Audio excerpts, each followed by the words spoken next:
Hi class 7, welcome to DPSJ.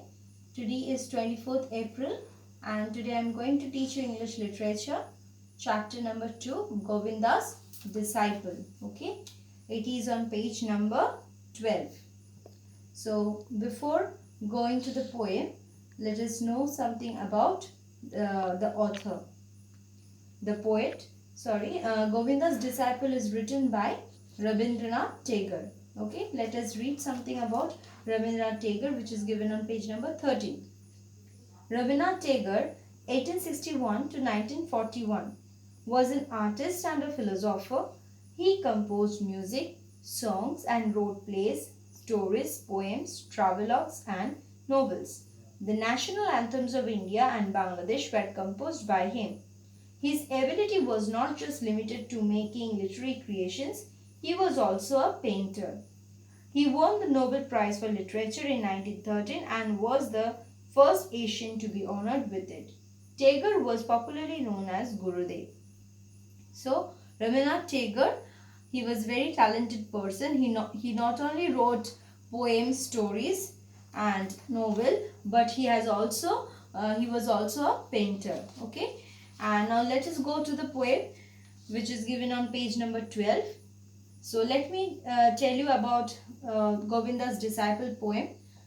In this poem what you can see is a guru whose name is Govinda.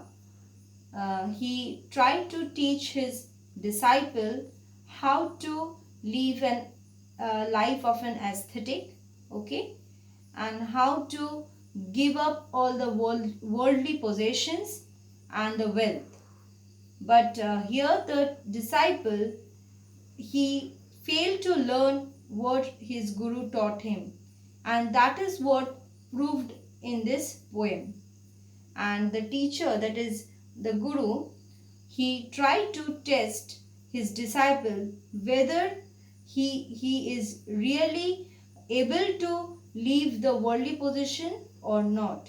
Okay, whether he has devoted his mind and heart only to God, or still he is busy with his own wealth. So we are going to learn this in this poem.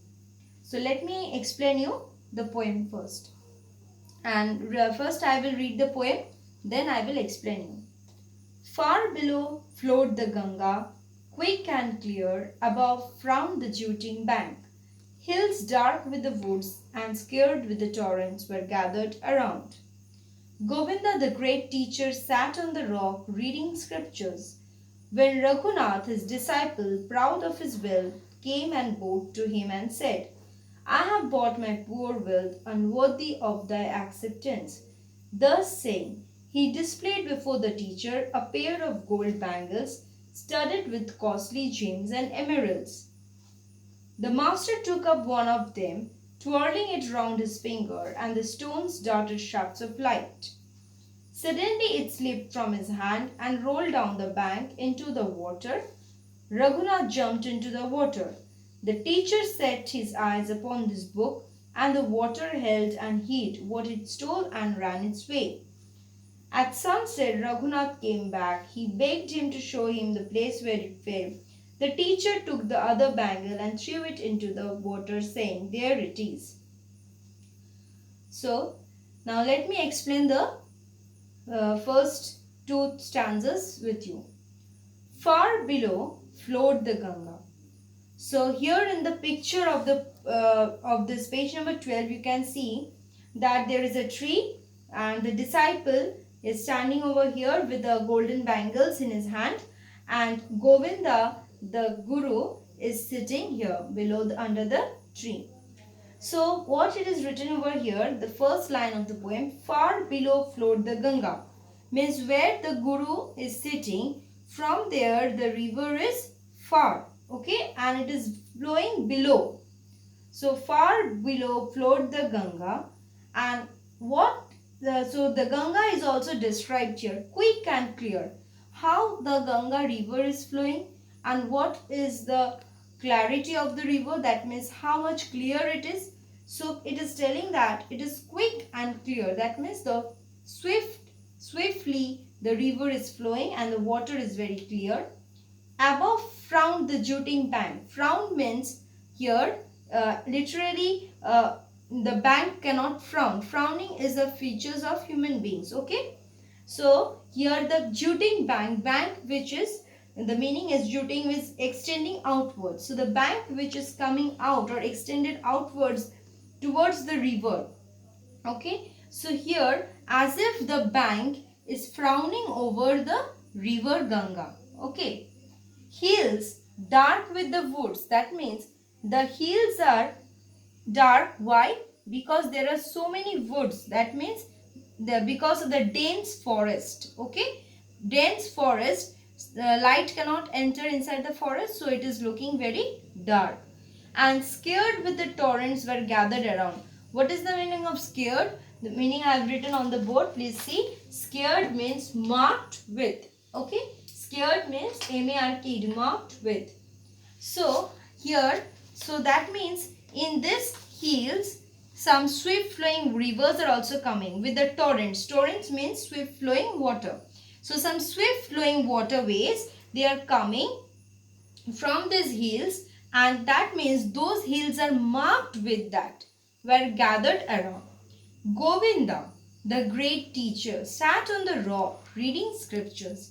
So where Govinda is sitting, he sat on the rock reading scriptures. What is reading? Scriptures. What is the meaning of scriptures? Scriptures means holy texts. Okay. When this guru was reading the holy text, the religious persons, okay, or for the religious ceremony, some holy texts are used. So those scriptures are read by Govinda. When Raghunath, his disciple, proud of his wealth, came and bowed to him and said. So who came? Raghunath, his disciple, came. Okay.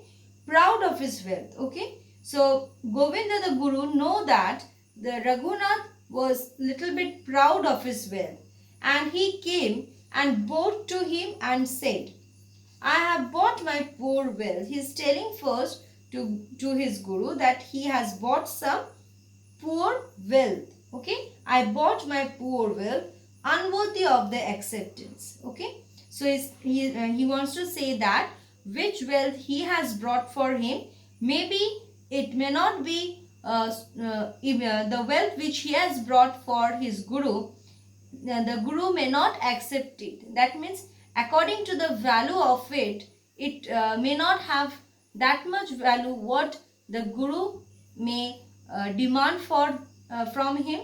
So he is telling that whatever he is able to bring before the Guru, he has brought, but he don't know whether the Guru will accept his reward or not. Okay. And I have explained you the first two stanzas, and in my next class I am going to discuss with you the other stanzas. Okay students, thank you.